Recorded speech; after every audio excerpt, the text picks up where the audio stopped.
Hello friends, welcome back to my channel. आज हम explain करेंगे अपनी लव स्टोरी का थर्ड और लास्ट क्लाइमेक्स पार्ट। तो डॉक्टर चार्ल्स को बता देते हैं कि उसकी वाइफ को किस तरह का अल्जाइमर हो गया है और चार्ल्स ये सब सुनकर पूरी तरह से टूट जाता है और उसे सुजैन की फिक्र होने लगती है।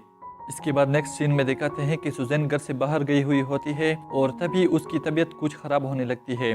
फिर उसी वक्त एक पुलिस वाला उसके पास आता है और वो उससे पूछता है कि आपको कहाँ जाना है, लेकिन सुजैन कुछ भी नहीं बताती क्योंकि उसे खुद भी नहीं पता कि उसे कहाँ जाना है। और वो पुलिस वाला जब उसे लेकर जा रहा होता है तभी सामने से उसके ऑफिस का वही कोलीग आता है जिसके साथ उसका पहले अफेयर था। सुजैन उसे फौरन पहचान लेती है और वो उसके साथ एक पार्क में जाती है। उसका कोलीग सुजैन को कहता है कि मैं चाहता हूँ कि हमारे रिश्ते पहले जैसे हो जाएं, हम दोनों फिर से एक दूसरे से प्यार करें इस तरह आज से 2 साल पहले हम करते थे। सुजैन कहती है कि 2 साल पहले तो हम मिले भी नहीं थे। दरअसल सुजैन चार्ल्स के साथ बिताए हुए पूरे 2 साल भूल चुकी थी, इसलिए उसे अब भी ऐसा लगता है कि अब भी ये दोनों गर्लफ्रेंड और बॉयफ्रेंड है। लेकिन तभी अचानक सुजैन को याद आ जाता है कि चार्ल्स उसका हस्बैंड है और ये आदमी अब इसकी ज़िंदगी में कोई भी अहमियत नहीं रखता। और वो जल्दी से वहाँ से उठने लगती है और टैक्सी पकड़कर वहाँ से निकल जाती है। और चार्ल्स को सुजैन की बहुत फिक्र होती है तो वो उसे कॉल करता है, लेकिन जब वो उसे कॉल करता है तो उसकी कॉल कोई और रिसीव करता है और वो आदमी कहता है कि ये फ़ोन हमें सड़क पर पड़ा मिला। इसके बाद चार्ल्स घर आता है और वो सुजैन को देखता है जो बेसबॉल खेल रही होती है। सुजैन चार्ल्स से कहती है कि आज मशीन से 10 की जगह 9 ही बॉल निकली है, मतलब कि वो फिर से भूल चुकी थी। और अब सुजैन को पता चल चुका होता है कि चार्ल्स को सब पता है उसके बारे में। वो चार्ल्स से कहती है कि मैं बहुत जल्द सब कुछ भूल जाऊंगी, अब हमारे रास्ते अलग है, तुम्हें मेरे लिए अपनी ज़िंदगी बर्बाद करने की ज़रूरत नहीं है। चार्ल्स सुजैन से कहता है कि चाहे तुम सब कुछ भूल जाओ लेकिन मैं कुछ भी नहीं भूलूंगा, मैं सब कुछ याद रखूंगा। और सुजैन की आंखों में आंसू आती है। वो कहती है कि मैं सब कुछ भूलने वाली हूँ और एक बार अगर मैं सब कुछ भूल गई तो हमारा प्यार भी ख़त्म हो जाएगा। मैं सब कुछ भूल जाऊंगी और मैं तुम्हें भी याद नहीं रख पाऊंगी। ये सुनकर चार्ल्स बहुत रोता है क्योंकि उसे पता होता है कि सुजैन सच कह रही है। वो सुजैन से कहता है कि मैं कुछ भी तुम्हें भूलने नहीं दूंगा, हम हर रोज़ एक नए दिन की शुरुआत करेंगे, हम हर रोज़ डेट पर जाएंगे। ये बात कहना बहुत आसान था लेकिन असल ज़िंदगी में ये बात इतनी आसान नहीं होगी। सुजैन कहती है कि मैं अपनी याददाश्त खोने वाली हूँ और अपनी याददाश्त के साथ साथ मैं अपनी रूह को भी खो जाऊंगी। चार्ल्स कहता है कि ऐसा कभी मत कहना, मैं तुम्हारी याददाश्त बनूंगा, मैं तुम्हारा दिल बनूंगा और मुझे तुमसे कोई भी अलग नहीं कर सकता। ये दोनों ही जानते थे कि अब इनकी ज़िंदगी से खुशियाँ छीनने वाली है, लेकिन ये दोनों एक दूसरे के साथ रहना चाहते थे, ये दोनों हार नहीं मानना चाहते थे। और सुजैन कुछ भूल ना जाए इसलिए चार्ल्स घर में हर जगह पर नोट्स लगा देता है। और चार्ल्स जब ऑफिस जाने लगता है तो सुजैन उसे कहती है कि आज तुम घर जल्दी आना क्योंकि आज तुम्हारी मॉम का बर्थडे है और मैंने अपने पेरेंट्स को भी बुला लिया है। इसके बाद चार्ल्स ऑफिस जाता है, लेकिन उसके ऑफिस आने से पहले सुजैन का वही कोलीग आता है जिसके साथ पहले उसका अफेयर था। और सुजैन को लगता है कि ये चार्ल्स है, इसलिए वो उसे अंदर लेकर आती है। वो कहता है कि मुझे यहाँ पर रुकना नहीं चाहिए, हमें कहीं और जाकर बात करनी चाहिए। और सुजैन को समझाने की कोशिश कर रहा होता है, लेकिन सुजैन को लगता है कि यही मेरा हस्बैंड है और वो उसके गालों पर हाथ लगाकर कहता है कि तुम्हें क्या हो गया है। और इसी टाइम वहाँ पर चार्ल्स आ जाता है और चार्ल्स उसे देख लेता है। सुजैन चार्ल्स को देखकर अपने एक्स बॉयफ्रेंड के पीछे छुप जाती है और वो कहती है कि ये कौन है। दरअसल सुजैन चार्ल्स को पहचान ही नहीं पाती और उसे लगता है कि उसका एक्स बॉयफ्रेंड ही चार्ल्स है। और ये सब देखकर चार्ल्स को बहुत गुस्सा आता है और वो सुजैन के एक्स बॉयफ्रेंड को बुरी तरह से मारने लगता है। लेकिन चार्ल्स जब सुजैन के एक्स बॉयफ्रेंड को मारता है तो सुजैन को लगता है कि उसका एक्स बॉयफ्रेंड चार्ल्स को ही मार रहा है। और इसी टाइम सुजैन की फैमिली आ जाती है और इस लड़ाई का सुजैन के दिमाग पर इतना असर होता है कि वो बेहोश हो जाती है। इसके बाद सुजैन को हॉस्पिटल ले जाया जाता है और अब चार्ल्स सुजैन की फैमिली को उसकी अल्जाइमर बीमारी के बारे में बता देता है। सुजैन के डैड चार्ल्स को कहते हैं कि तुम्हें अब सुजैन के बारे में परेशान होने की ज़रूरत नहीं है क्योंकि तुम उससे संभाल नहीं पाओगे, इसलिए वो अब हमारे साथ रहेगी।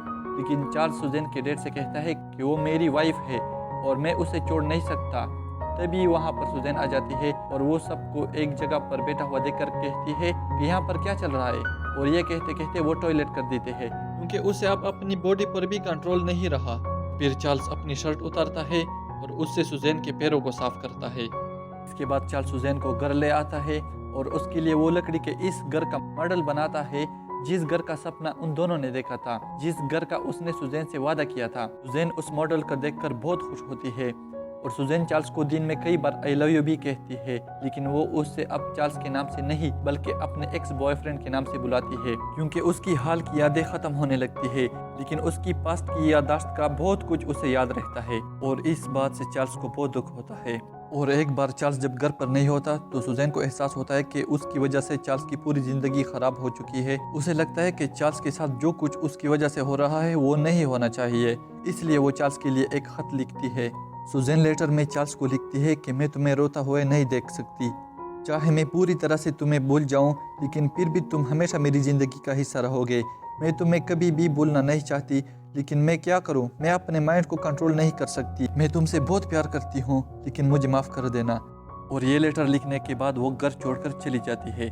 और घर लौटने पर जब चार्ल्स को ये लेटर मिल जाता है और उसे पढ़कर वो पूरी तरह से टूट जाता है। वो बहुत रोता है, लेकिन उसे अब ये भी नहीं पता कि सुजैन कहाँ पर मिलेगी। घर छोड़ने से पहले सुजैन ने डाइवोर्स पेपर्स पर साइन करके अपने डैड को दे दिए थे, और जब सुजैन के डैड वो पेपर चार्ल्स के पास लेकर आते हैं तो वो उस पेपर को फाड़ देता है और वो सुजैन के डैड से कहता है कि सुजैन से मुझे कोई भी अलग नहीं कर सकता। चार्ल्स अब पूरी तरह से टूट चुका था, उसका कहीं भी दिल नहीं लग रहा था।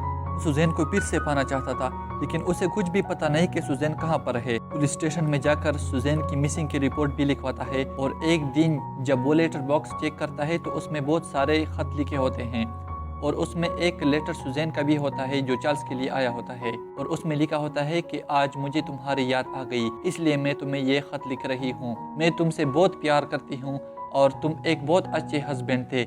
और ख़त के आखिर में सुजैन ने पास की एक जगह का डिस्क्रिप्शन भी लिखा होता है, जिसमें सुजैन ने कई पहाड़ों के बारे में लिखा था, और उस डिस्क्रिप्शन के हिसाब से चार्ल्स सुजैन को ढूंढने लगता है। और बहुत ढूंढने के बाद फाइनली वो उसे एक हॉस्पिटल में मिल जाती है।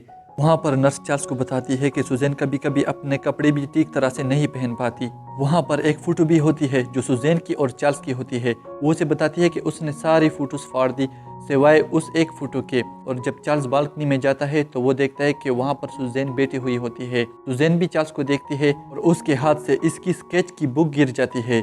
चार्ल्स इस बुक को उठाता है और खोल कर देखता है तो उसमें सुजैन ने कई सारे स्केच बनाने की कोशिश की हुई होती है। दरअसल वो चार्ल्स का चेहरा बनाने की कोशिश कर रही होती है जो उससे अच्छे से याद भी नहीं आता। चार्ल्स सुजैन से कहता है कि तुमसे मिलकर बहुत अच्छा लगा। सुजैन कहती है कि क्या मैं तुम्हें जानती हूँ। नेक्स्ट सीन में चार्ल्स, सुजैन और नर्स कैफेटेरिया में बैठे हुए होते हैं, और चार्ल्स ने जानबूझकर वही परफ्यूम लगाया होता है जो सुजैन के अंकल और उसके डैड लगाते थे, ताकि सुजैन को कुछ याद आ सके। और सुजैन को कुछ याद भी आता है। सुजैन कहती है कि ये खुशबू मेरे अंकल से आती थी और किसी और से भी आती थी, लेकिन वो चार्ल्स को याद नहीं कर पाती। इस वक्त चार्ल्स बहुत टूट जाता है और वो ब्लैक ग्लासेस पहन लेता है ताकि सुजैन उसकी आंखों में आंसू ना देख सके। वो अंदर ही अंदर बहुत रो रहा होता है, लेकिन वो सुजैन के सामने नहीं रो सकता। फिर चार्ल्स नर्स से कहता है कि क्या मैं सुजैन को घुमाने के लिए ले जा सकता हूँ। वो कहती है कि हाँ। चार्ल्स उसे कहता है कि आप उसे उस जगह ले आना जिस जगह मैं कहूँगा। और अगले पल ये दिखाया जाता है कि नर्स सुजैन को उस स्टोर के बाहर पहुँचाती है जिस जगह पर सुजैन और चार्ल्स पहली बार मिले थे, जहाँ पर सुजैन ने चार्ल्स से कोल्ड ड्रिंक छीन कर पी ली थी, जहाँ पर इन दोनों के प्यार की शुरुआत हुई थी। और वो स्टोर के अंदर जाने लगती है, लेकिन जैसे ही वो अंदर जाने लगती है तो वहाँ पर चार्ल्स आ जाता है और उसके हाथ में वही ड्रिंक होती है जो उसने उसे छीन कर पी ली थी। फिर चार्ल्स सुजैन के सामने वो कोल्ड ड्रिंक खोल लेता है और सुजैन उस कोल्ड ड्रिंक को टच भी करती है। इसके बाद सुजैन अंदर जाती है और अंदर जाकर वो देखती है कि वहाँ पर उसकी फैमिली और वो सारे लोग होते हैं जिसे वो जानती है, और वहाँ पर चार्ल्स की मॉम भी होती है, वो डॉक्टर भी होता है, और वो बूढ़ा आदमी भी होता है जिसने चार्ल्स को कारपेंटर का काम सिखाया था। और ये सब देखकर सुजैन चार्ल्स के पास जाती है और कहती है कि क्या ये स्वर्ग है, क्या ये जन्नत है। और ये कहते हुए वो मुस्कुराने लगती है क्योंकि उसे सब कुछ याद आया होता है। ये था वो लम्हा जो दोनों कभी भी भूल नहीं सकते। ये थी वो जगह जो दोनों कभी भी भूल नहीं सकते, क्योंकि ये वही जगह थी जिस जगह से इन दोनों के प्यार की शुरुआत हुई थी। इस जगह ने, जिस लम्हे ने इन दोनों को पहले जोड़ा था, आज वो फिर से इन दोनों को जोड़ने जा रहा था। और चार्ल्स उसका हाथ पकड़कर उसे लॉन्ग ड्राइव पर ले जाता है, और यहाँ पर चार्ल्स पहली बार उसे आई लव यू बोल देता है। चार्ल्स सुजैन से प्यार तो बहुत करता था, लेकिन आज तक उसने उसे आई लव यू नहीं बोला था, और आज वो उसे पहली बार आई लव यू बोल देता है। और सुजैन भी उसके गले लग जाती है, लेकिन ये नहीं पता कि सुजैन की याददाश्त कब तक उसके साथ रहेगी, क्योंकि डॉक्टर की वाइफ जिसे ये बीमारी थी उसकी याददाश्त सिर्फ 3 घंटे तक ही वापस आ गई थी। लेकिन ये कहा नहीं जा सकता कि सुजैन की याददाश्त कब तक उसके साथ रहेगी। लेकिन ये बात तो तय है कि चार्ल्स अब कभी भी सुजैन का साथ नहीं छोड़ेगा, चार्ल्स हमेशा सुज़ैन से प्यार करेगा और हमेशा उसके साथ रहेगा और ये कहानी यहीं पर ख़त्म हो जाती है।